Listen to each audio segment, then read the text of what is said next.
Good night, viewers, and welcome to this another program, Advancing the Cause. Tonight, I want to tender an excuse for my comrade, my sister, my friend, the Honorable Coretta McDonald, AAMP, General Secretary of the Guyana Teachers Union, who would normally be the host of this program.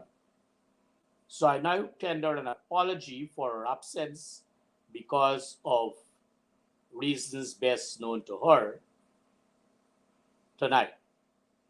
Tonight we are going to address the issue Guyana on the road to destruction. May I repeat, Guyana on the road to destruction. And the format of the presentation is going to be very simple. I'm going to first of all look at the statement as issued by the Honorable Coretta McDonald, AAMP, and General Secretary of the GTU. Then I'm going to look at the continued strike, a document, the continued strike action by the Guyana Teachers Union. Then I'm going to look at the poor physical conditions of schools across this country. Then we are going to look at the problems at CPC and all its centers. Then we are going to look at the failure of NSORD. Then we are going to look at the school board secretariat, the high-handed approach to every single thing. Then we are going to look at the PPP Pitbull, Egel, as he went sometime to Peter's Hall to play his bully game. And then we are going to look at some regional issues. And then we are going to do the conclusion. And so, viewers, with your permission, this is not going to take very long, but I think it is going to be important for us to be able to listen to what I'm reading because this is a very important issue. And so I now read this document from the Honorable Coretta McDonald, AAMP, and General Secretary of the GTU. Colleagues, good afternoon. I was trying to restrain myself from commenting on this issue, but because of the mandate that was entrusted upon me, I can't escape. In the words of Barack Obama, and I quote, "Nobody is going to give you anything that you have not earned. Nobody cares how you tough your upbringings were. Nobody cares if you suffer discrimination, disrespect, or hurt. You have to remember that whatever you are going through, it pales comparison to the hardship previous generations, teachers more particularly, endured. And if they overcame them, then we can overcome them too." End of quote. The Guyana Teachers Union finds callous and insensitive the actions demonstrated by a few irresponsible supporters of the PPP government in full view of the Minister of Labor and the Minister of Education to be crass, distasteful, disgusting, and immature at the recently concluded 32nd Delegates Congress. Their action, in collaboration with their leaders, have given a clear signal that this government is anti-workers, and that is to say, anti-teachers, irrational, uncaring, and unthankful, simply because they have no clue and are out of touch with the challenges teachers face every single day. It is therefore safe for us to conclude that this government is wicked and vindictive and will hold no bar to castigate anyone or any organization who can call them out on their incompetence or stand up to them for their failure to engage. This crass act at their highest decision-making forum was clearly an indication that they had nothing of substance to discuss, which could have led to making serious decisions to impact the lives on Guyanese, and in particular, teachers.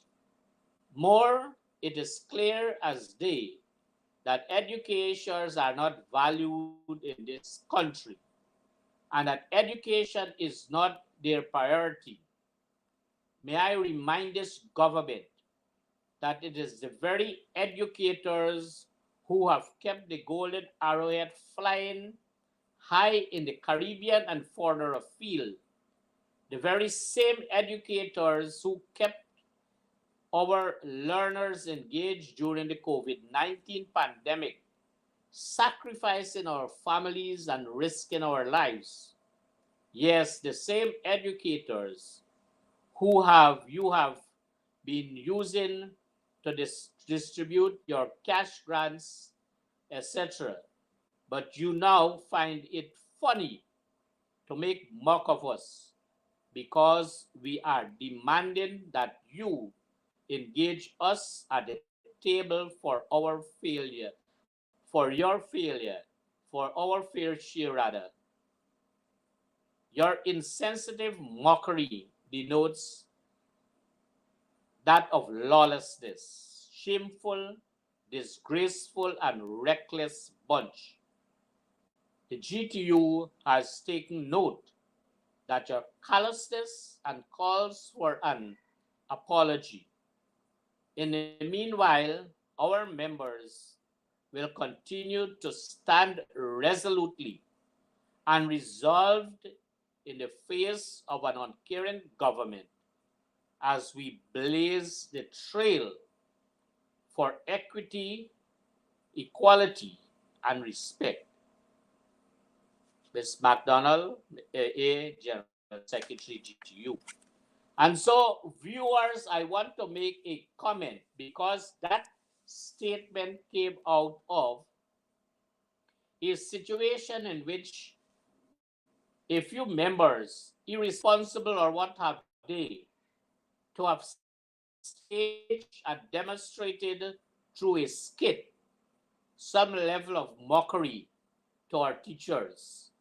And as you go across this country, you would recognize from that date up to today that our teachers are not taking good what I would have demonstrated to them as it relates to that skit as presented at the PPP's 32nd Congress.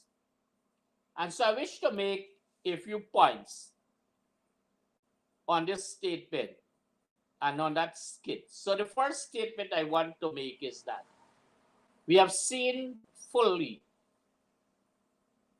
that the PPP is demonstrating party paramountcy at the highest level. And so what they would have done, in addition to that derogatory play that they would have demonstrated here, that they would have decorated, and in some cases we can say that they would have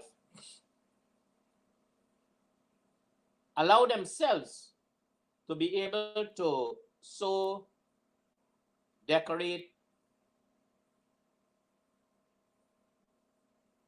the National Convention Center with PPP flags. And that building, so to speak, that building is a state building. That compound is a state compound. And we can only conclude that the PPP has hand, or they want to have hand on every single thing in this country as a form of control. And that is why they believe wholly and solely on this concept of democratic centralism. And because of that, they would have so demonstrated the level of paramountcy that they have, and they would have decorated a state building, a state compound, the Ortachong Convention Center, with the PPP flags to hold their 32nd PPP Congress. If this is not an I pass to the Guyanese people. And then Gail Teixeira ran out and said that they are going to fly their flag anywhere at any time. But you recall that some time ago at the Public Accounts Committee meeting, when I was on the virtual platform responding to some questions, and I dare not say questions because Ejel and Teixeira, they do not ask questions. They try to use the bully tactics. But as I said to them then and now, as I repeat and would always say, that bully tactics is for the PPP people, not for me or from anybody of the PNC or the coalition, so to speak. And so Teixeira was mad when she saw me dressed in a purple shirt, and when she saw further a button of the face of our founder leader, Lyndon Forbes Sampson Burnham, she got further mad. And when she looked at the library and she saw the faces of 3 former presidents of this country, Lyndon Forbes Sampson Burnham, Hugh Desmond Hoyt, and David Granger, she became more annoyed.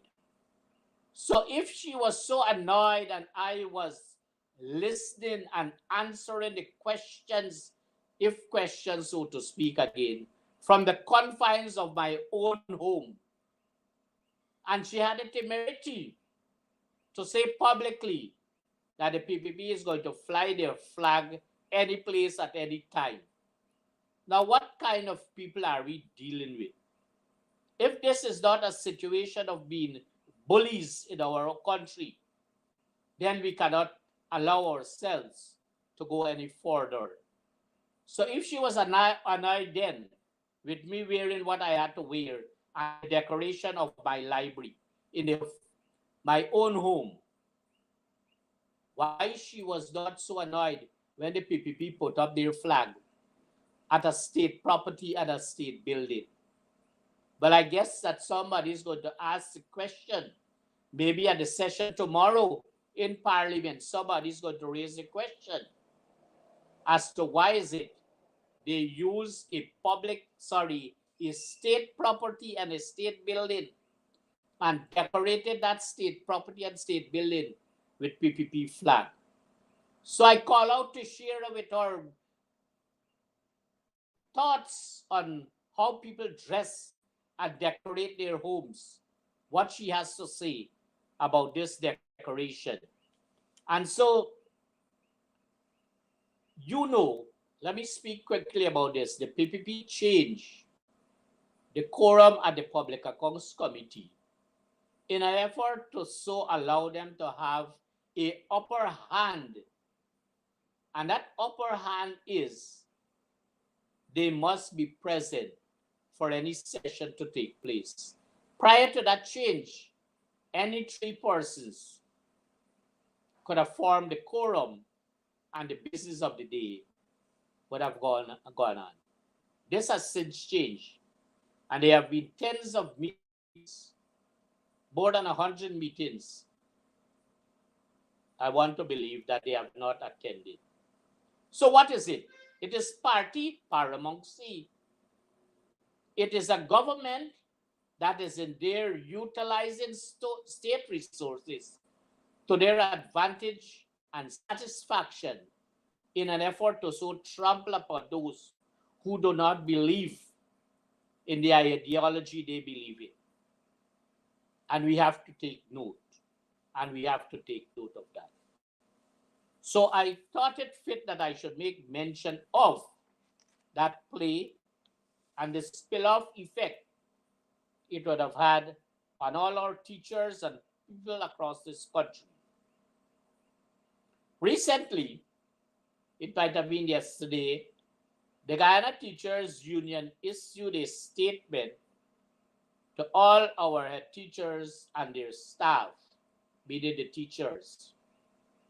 And the subject would have been, and this is my second issue that I want to deal with, continued strike action. And so I'm going to quickly, for the purpose of us better understanding what is happening, to very quickly read this piece of correspondence, which will not be long, and then I'm going to make a few comments. A decision was taken by the Guyana Teachers Union on the insistence of its members to call strike action due to failed collective bargaining between the Ministry of Education, the Government of Guyana, and the Guyana Teachers Union. The union views the government's refusal to engage in collective bargaining as a breach of our labor laws and an insult to our integrity of our teachers in Guyana. We believe that enough patience was exhibited by the union to allow the Ministry of Education and the government to allow at a satisfactory position regarding salary increases for teachers. The repeated salary impositions in December 2021, 22, and 23 are a clear indication that government is unwilling to engage the Guyana Teachers Union meaningfully. The strike will officially commence on Thursday, 9th of May, 2024, and continue until further notice. May I read this part, which is very important to all our head teachers and teachers across this country. If you are not listening and you have some colleague that is listening, I hope that this message is going to be transferred to those who are not listening. And this is the part I want to read. The strike will officially, I want to underscore that word, officially recommence on Thursday, which is be tomorrow, 9th of May, 2024, and will continue until further notice. So any guidance from tomorrow would come from the Guyana Teachers Union, the Executive Council. And so tomorrow, our head teachers and teachers, based on the circumstances, are expected to continue the strike action. And so, what is a strike? Just for the purpose of the exercise and for what is stated on the piece of correspondence, a refusal to work organized by a body of employees as a form of protest, typically in an attempt to gain a concession or concessions from the employer. And here it is the Guyana Teachers Union, the Ministry of Education, and by extension, the Government of Guyana.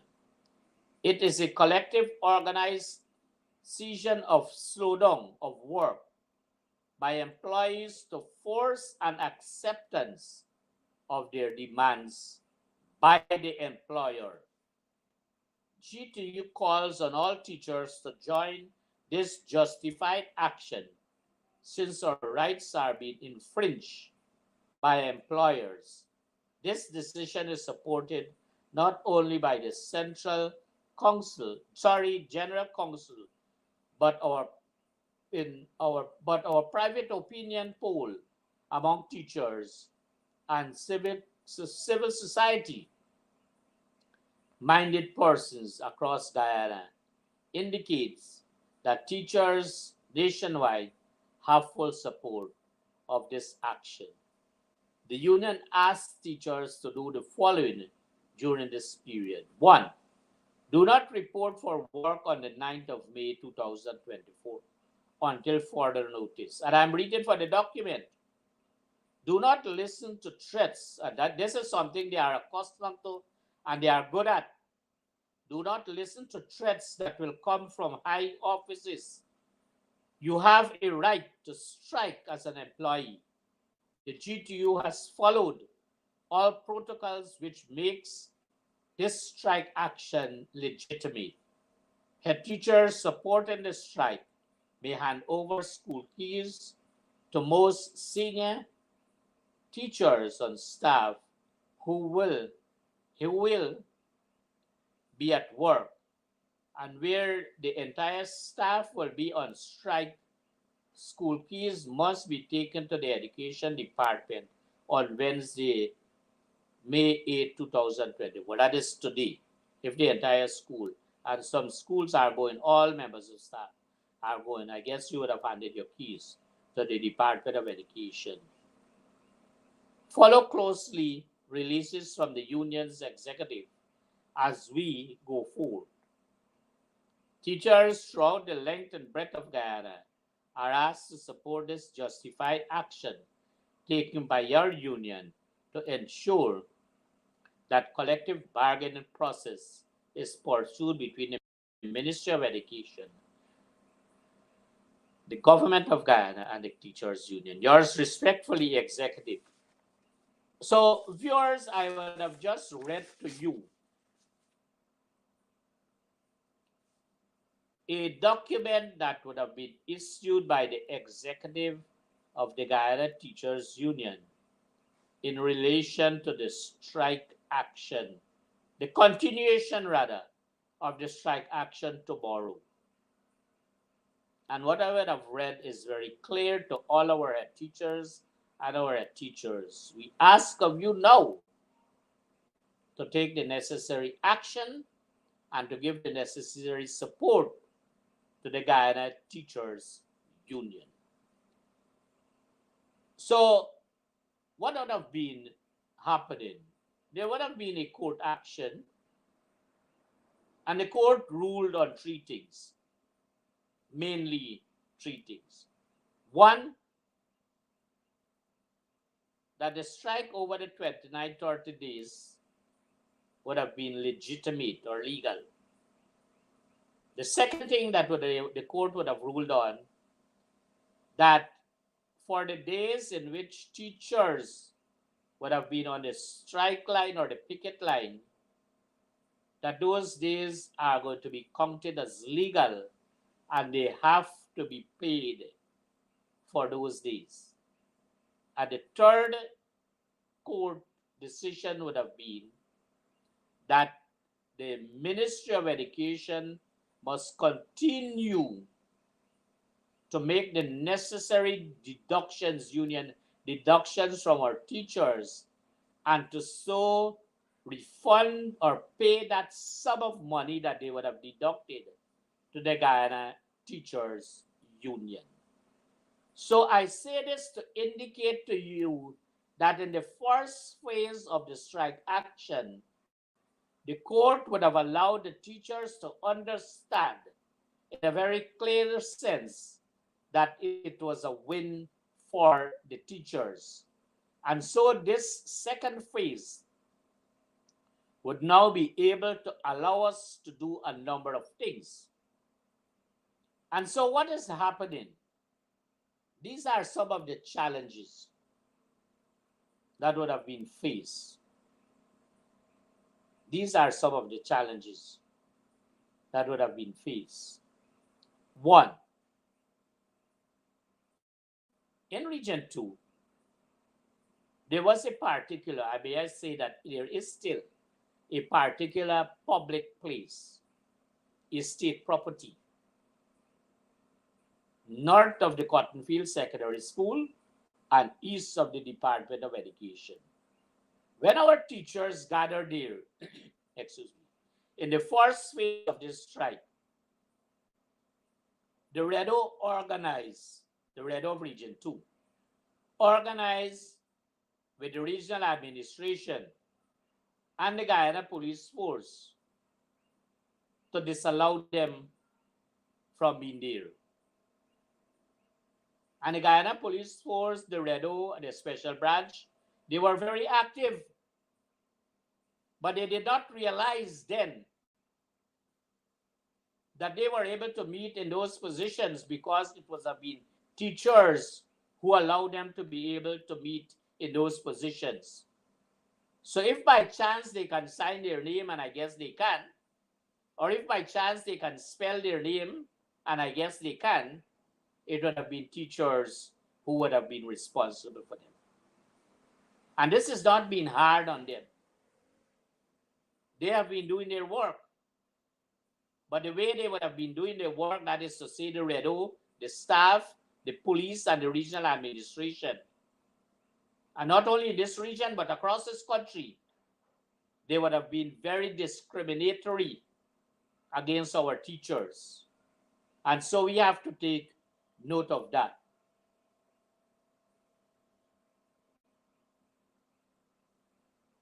This is what also happened, and I'm saying what would have happened during the first phase of this strike, because all our teachers were know what took place and what is it they have to face and how they can face it up.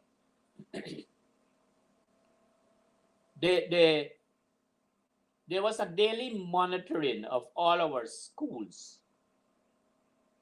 by police officers in their clothing, in their uniform, and by the plainclothes officers who were from the special branch and from the CID, because we know them very well. We know all the cars, we know the numbers, and we are making them aware that we know their numbers, we know the cars, and we are going to be on the lookout for them, because discriminatorily they are acting in a very discriminate manner against our teachers. And this is further supported by the Redo of this region and other regions across this country. And we have to take note of that.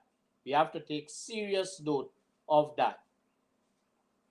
So teachers who would have been on strike, they went on that strike because 3 levels of the collective bargaining failed. And the first level would have been the bilateral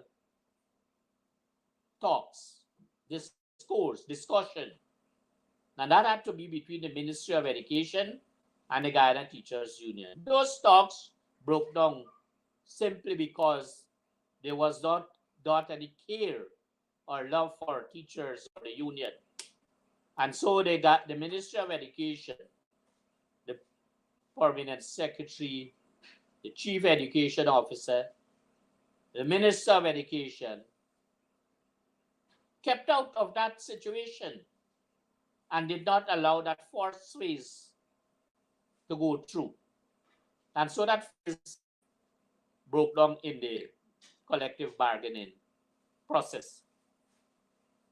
And then the second phase would have been conciliation.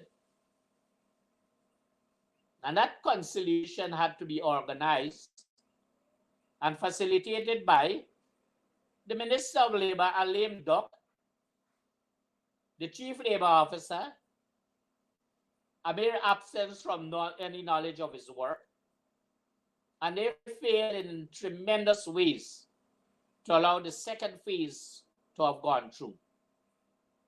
And then the third phase also, which should have been arbitration, that also failed because of ill-conceived ideas by the Minister of Education and the Minister of Labor, the Permanent Secretary, Ministry of Education, the Chief Labor Officer, and the Chief Education Officer.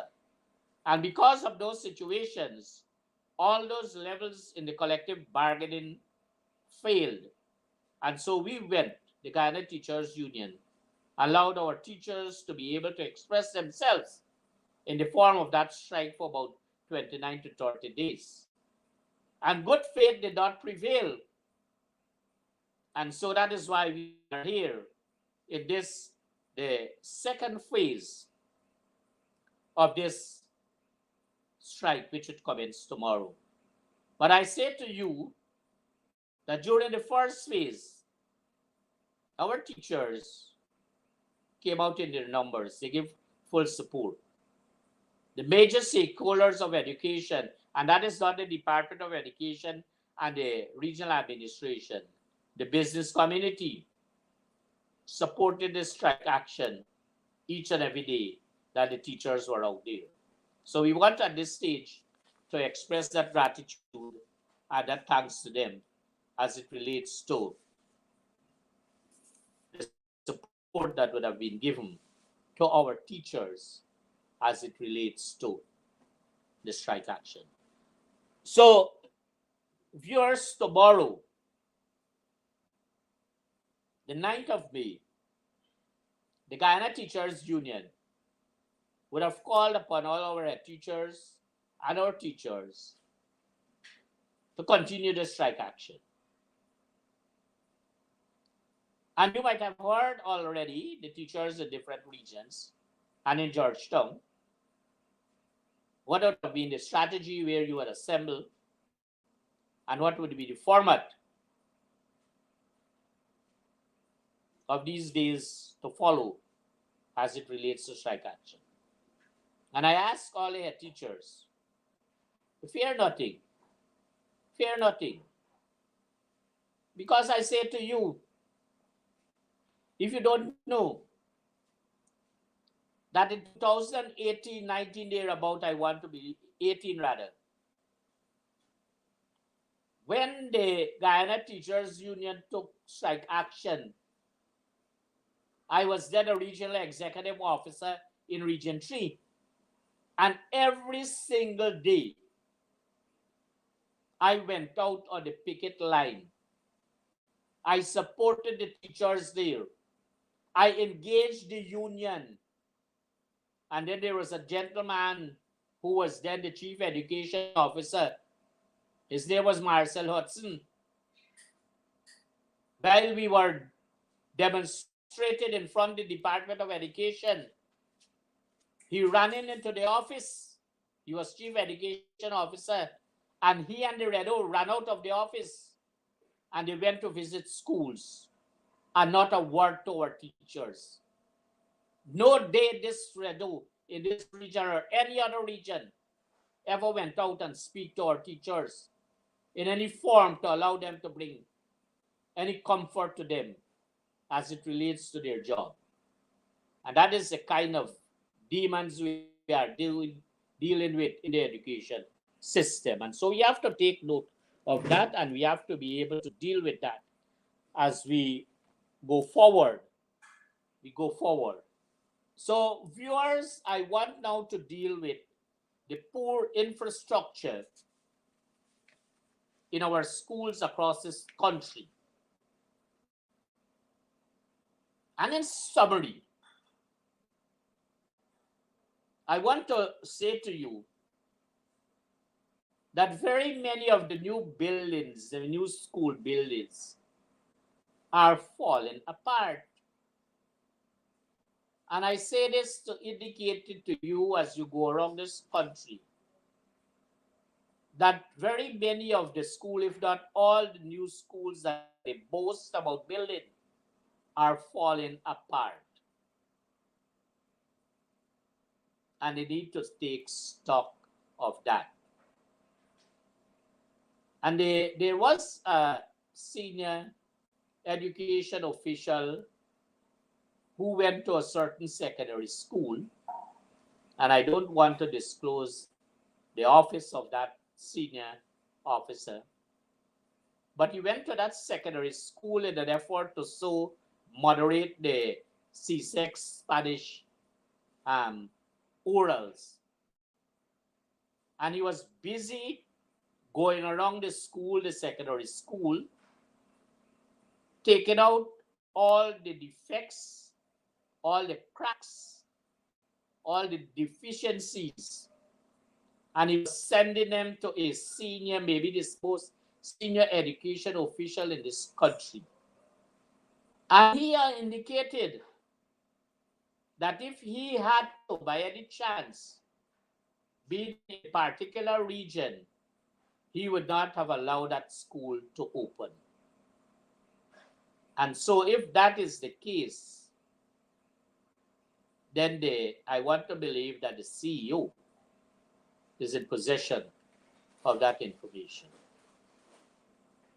We are told, as a summary, that about 60% of our schools in this country have no proper running water, an important element in the life of our teachers and children, pupils, and students at the schools in this country.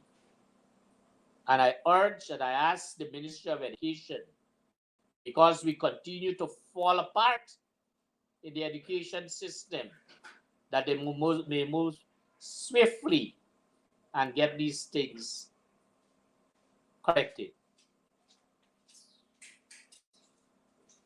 In our schools, there are tremendous defects in the electrical system.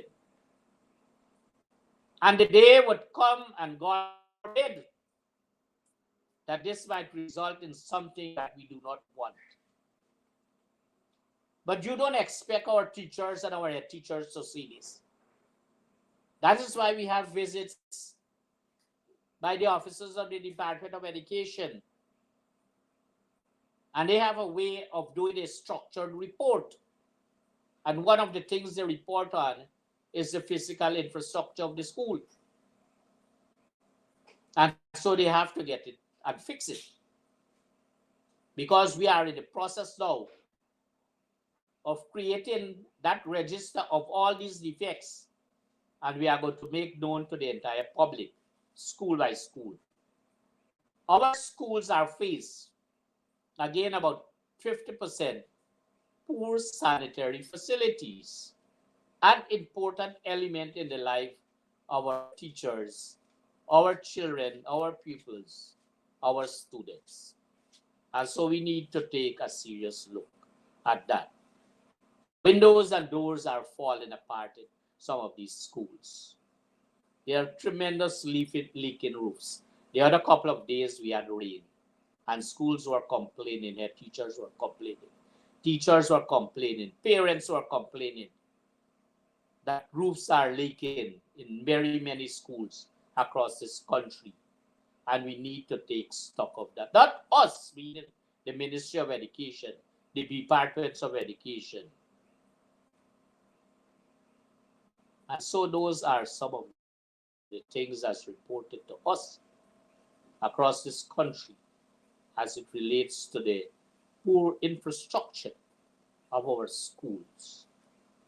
There are some minor issues that we do not want to bring to bear, but when the time would have come, it would give us an opportunity to expose. So we bring these things to the table because they boast about the billions of dollars they spend on education. But the reward and results are not just and true. And therefore, it begs the question, is it true that they are spending this sum of money that they are talking about in a very real sense on education? Or is it that they are allocating and appropriating sums to education, but in the final analysis, these sums of money or appropriation are so siphoned off and going elsewhere to support the government in other areas that they see fit in this country? So the next thing I want to talk about, because a number of persons,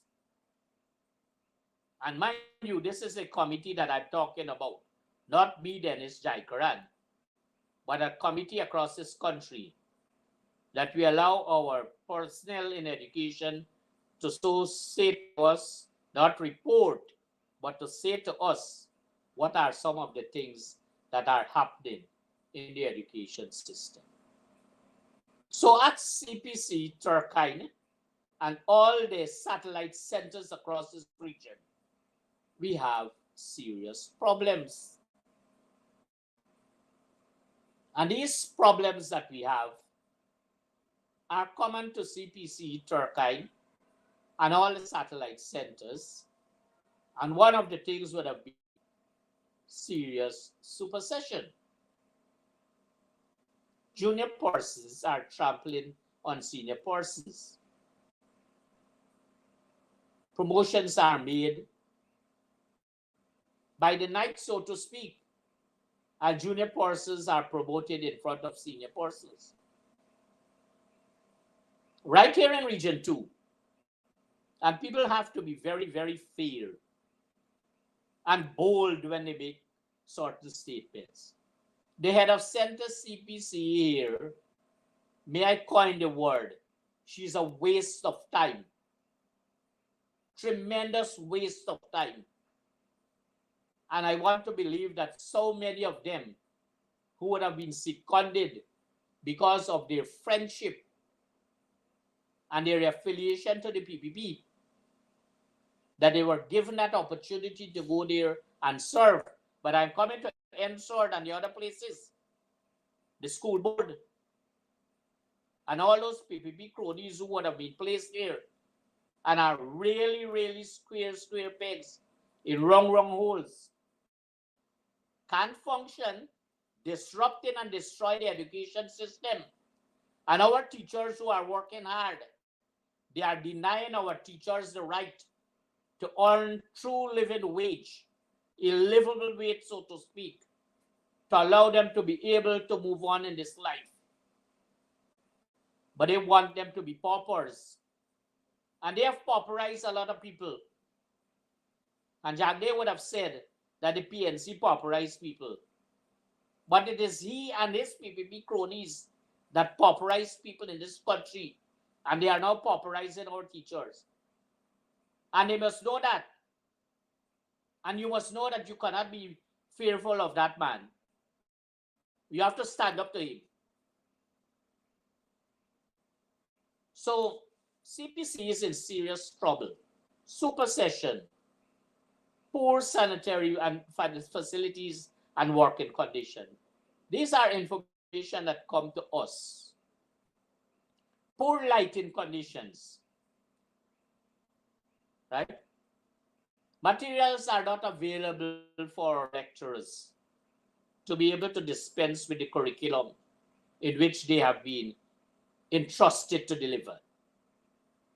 And so when these things happen, we disallow our teachers who are in training to be able to have the correct training, to be able to have the correct levels of materials for their training, and to enable them to be good educators, classroom teachers, facilitators of the education system.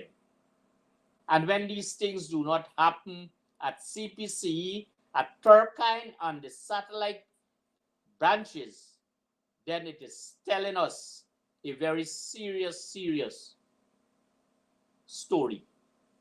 But here is one. I do not know who were the persons, and this is not to cast aspersion and blame on the principal of CPC at Turkine, because I guess that person, I don't know who is the person, might not have had an opportunity to so structure the application forms for persons to go into training college. And that form is a mess. Is a total disgrace. It is a disaster in the education system. And what is happening? You ask your teachers or your cohorts or your applicants at the end of it to say what level of training they want. But at the very beginning, you have not indicated to them. The form is a trash, so to speak. It proves the very unprofessional level in which our training colleges.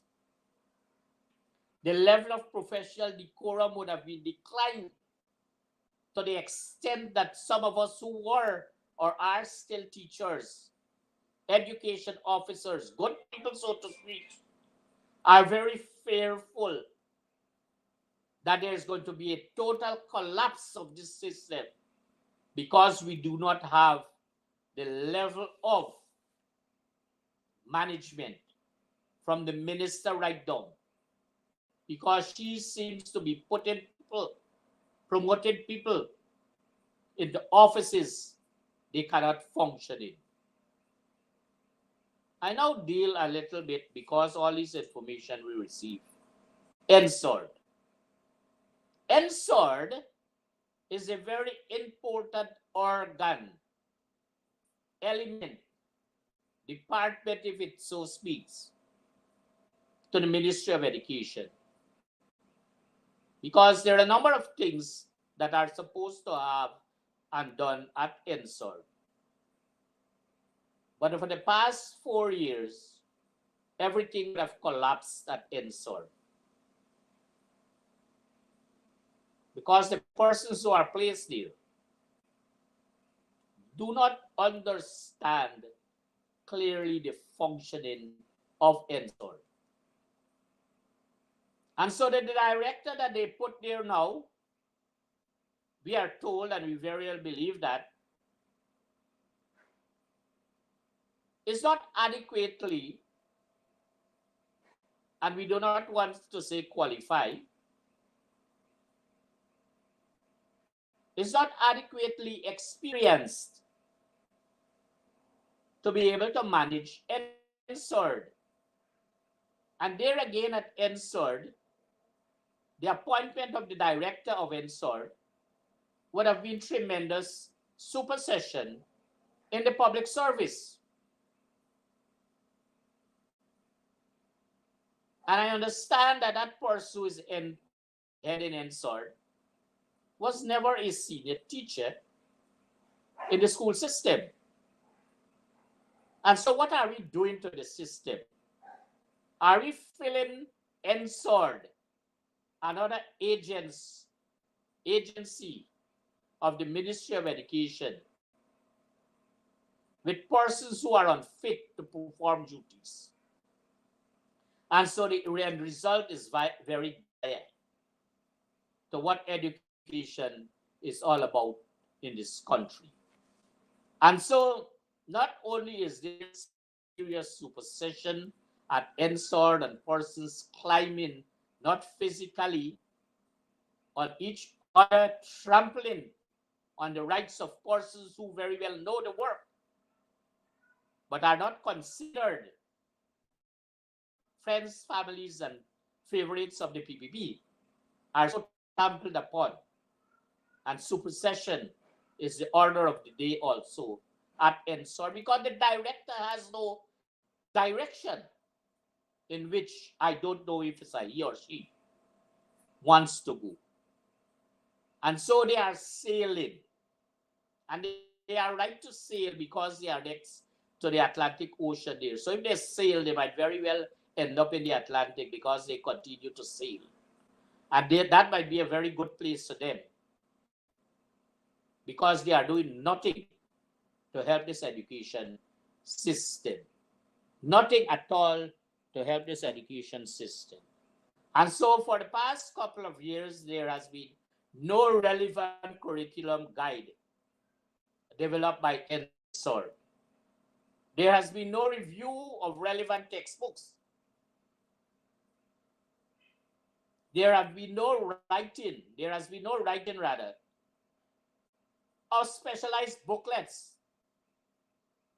And NSWORD would have had to be the place during this period of the Venezuela-Guyana controversy to have allowed them to be able to produce tons and tons of booklet,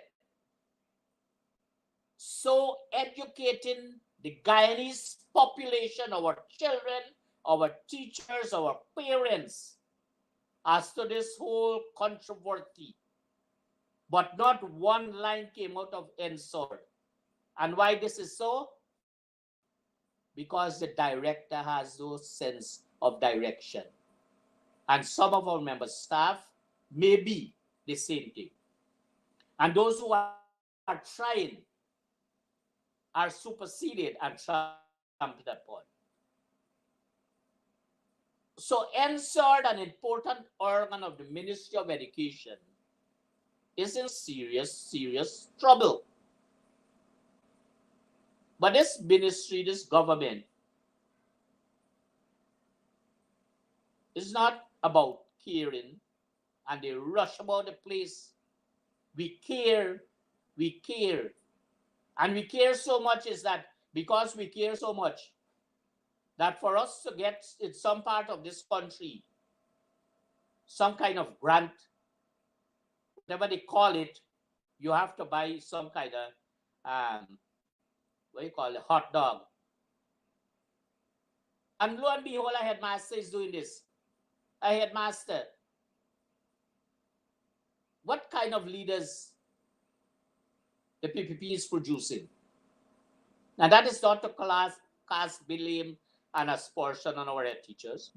It is a few of them who power would have been given to their hand, and they are wielding that power. But I say to them, they have to account for the delivery of the curriculum. They don't have to account to Freedom House as they are doing for their stewardship. And they must know that. And they must behave as professionals. And so I want now to turn to the school board secretariat.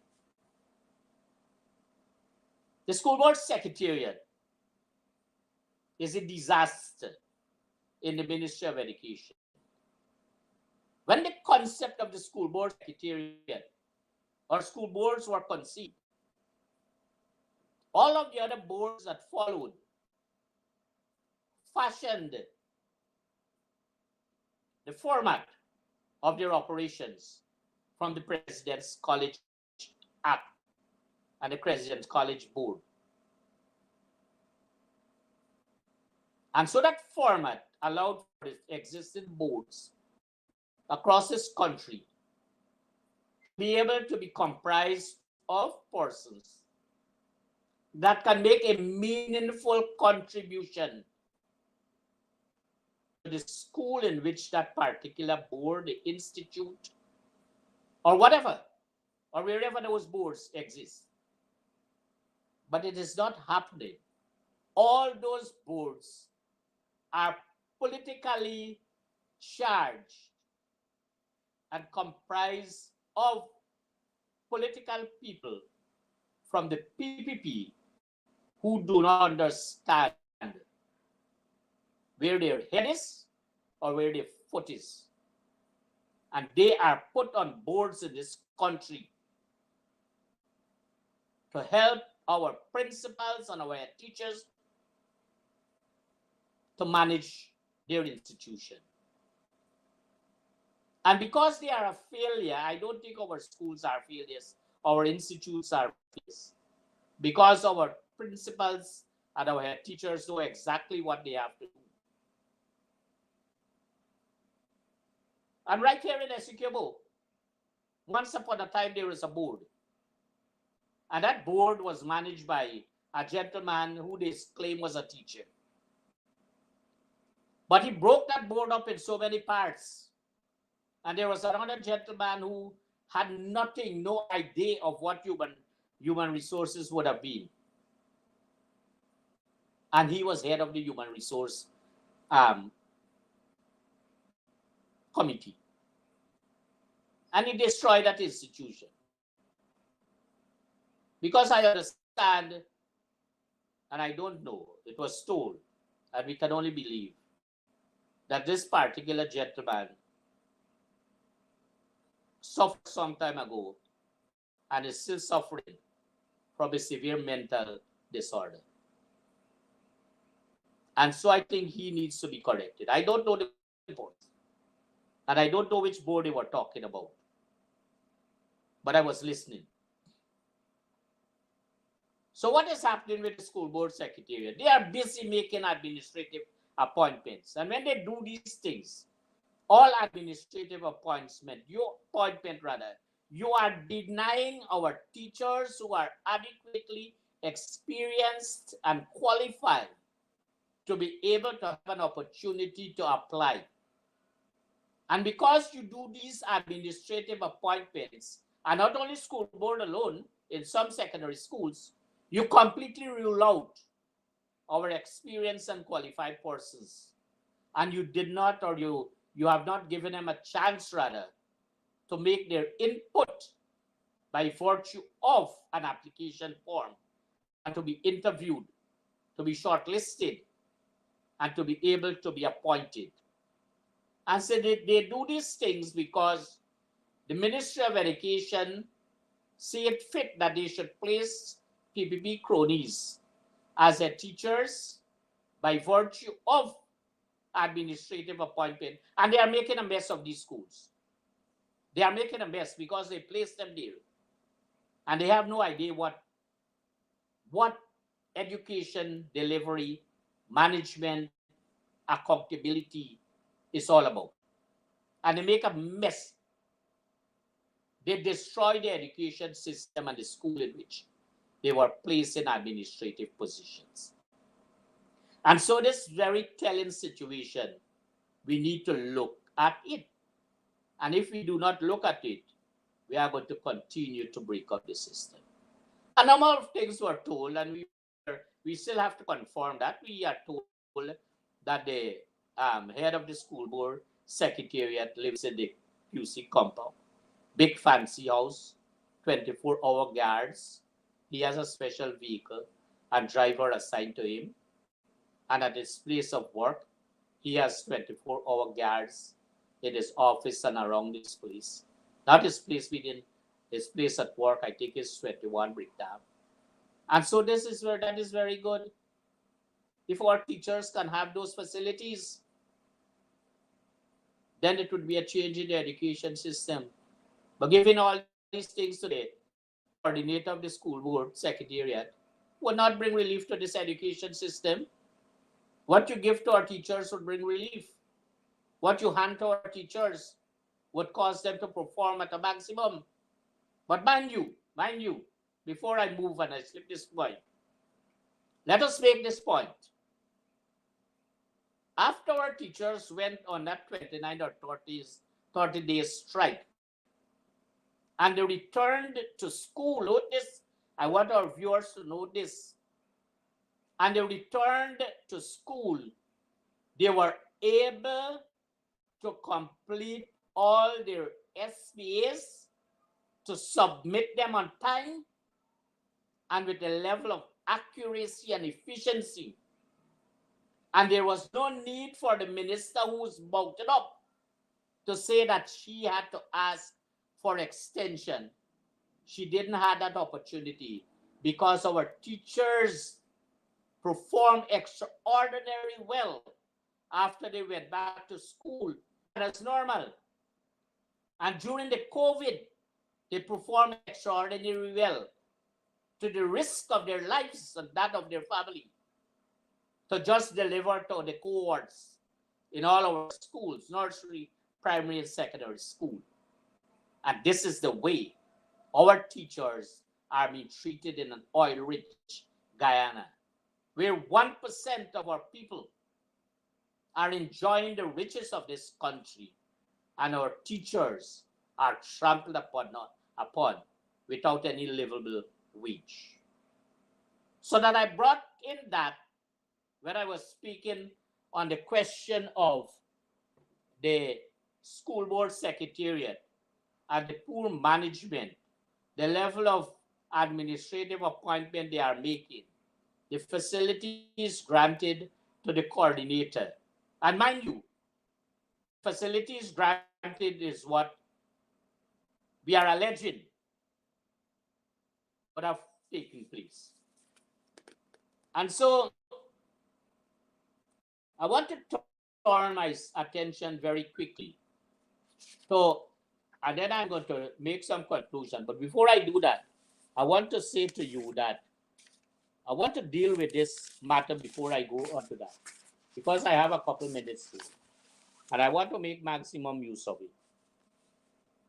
Yesterday or today, the PPP bulldog, Ejil, somebody said he's a bishop. He's a bishop. He went with his very bully attitude as normal, very discriminatory and vindictive attitude to some of the people in Peter's Hall this morning or yesterday. A minister of government distributing letters to people to move. What level have we gone to in this country? Do we not have professional officers?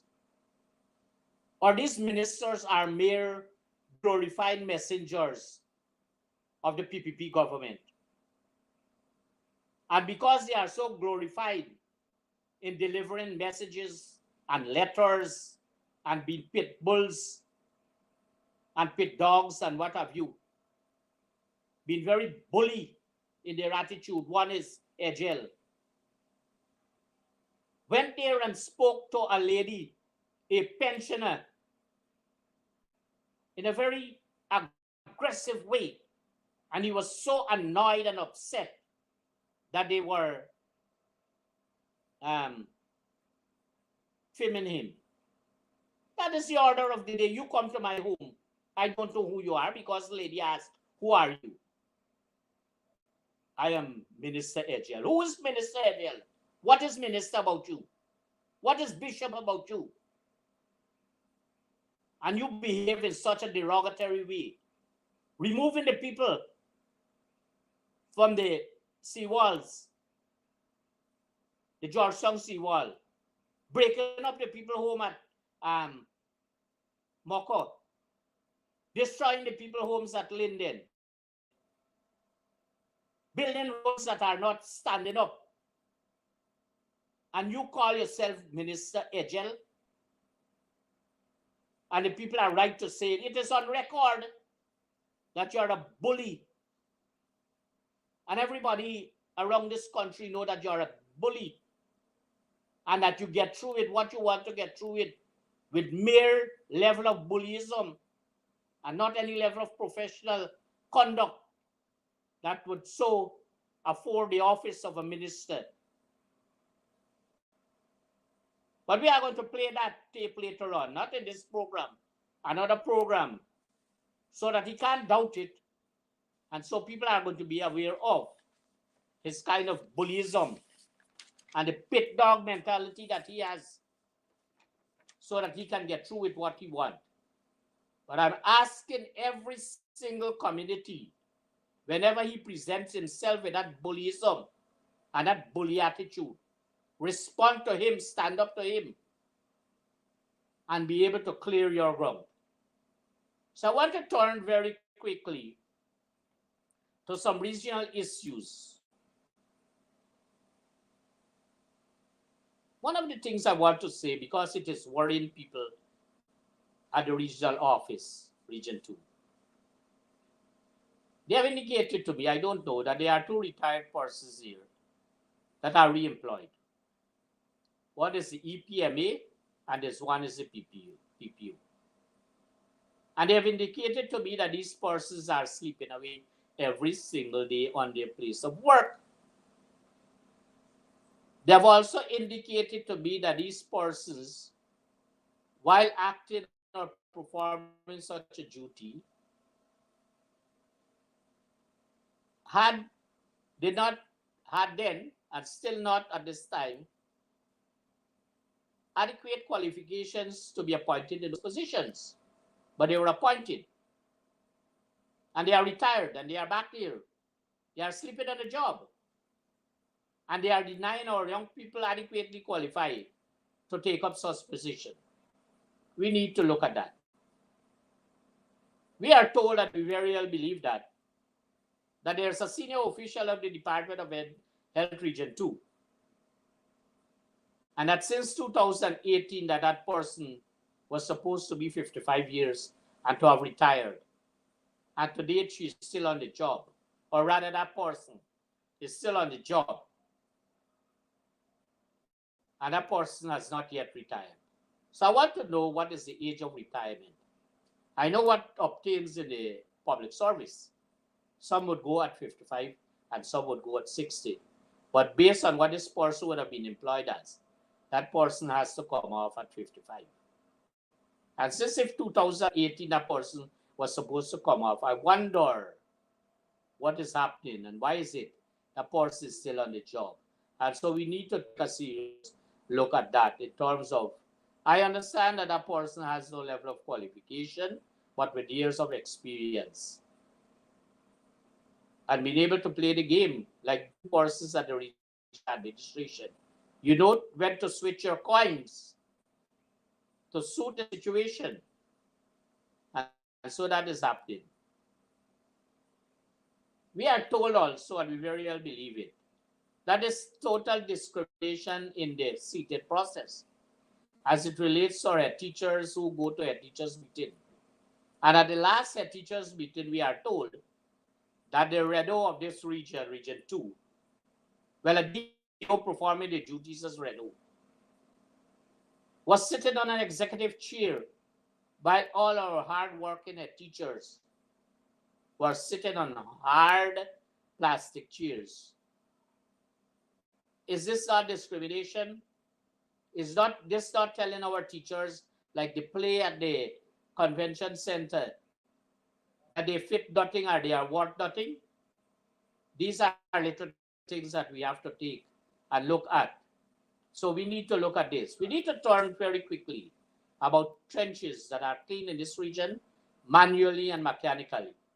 We are told that trenches that were awarded persons to clean manually, they do not clean these trenches but are paid.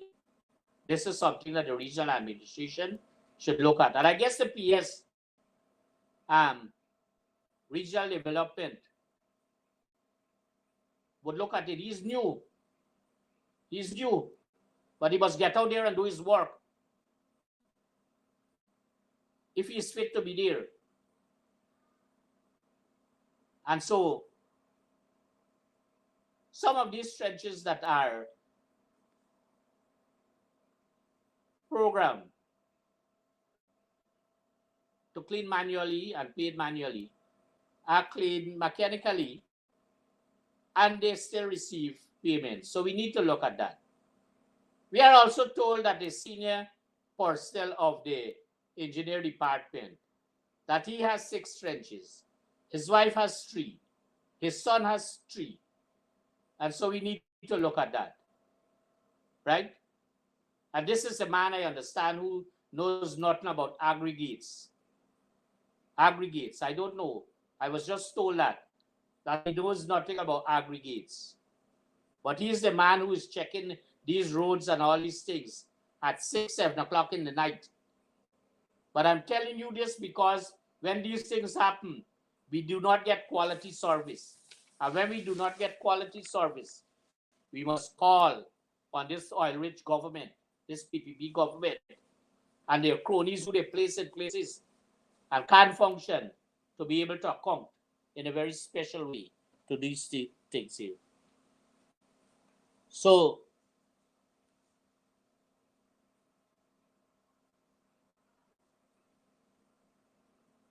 something else that was brought to our attention is that they are members of staff of the RDC, their spouses, their children, who get contracts in all different forms. That is discrimination. And all these people, we are told, are PPP people. So that all these contracts go to one particular set of people. And when these things go to one particular people, it would allow us, those of us, rather the wider community, not to benefit from these kinds of things that are there. So, viewers, in closing, I want to say that tomorrow is a very important day. It is the start of the second phase of the strike action by the Guyana Teachers Union. And at this stage, I want to again urge all our head teachers and our teachers to ensure that you give your full support tomorrow and to continue to give that support because your union is fighting. Your union members are in the trenches, so to speak, in an effort to allow all of us, all of you rather, to have a livable wage. And in closing, I want to say that in the next program, I will deal with the public service and the financial infractions and irregularities of the Sub-Treasury Department and the system of award of contracts. Let me say, I will deal with the public service and the financial infractions and irregularities of the Sub-Treasury Department of Region 2 and the system of award of contracts. Viewers, I think that we had a good session, and I want to thank you very much. Do have a blessed and wonderful night, and continue to support this program, advancing the cause, as tomorrow again I ask you to support the strike action taken by the Guyana Teachers Union. Thank you, may God bless you, and have a blessed and good night.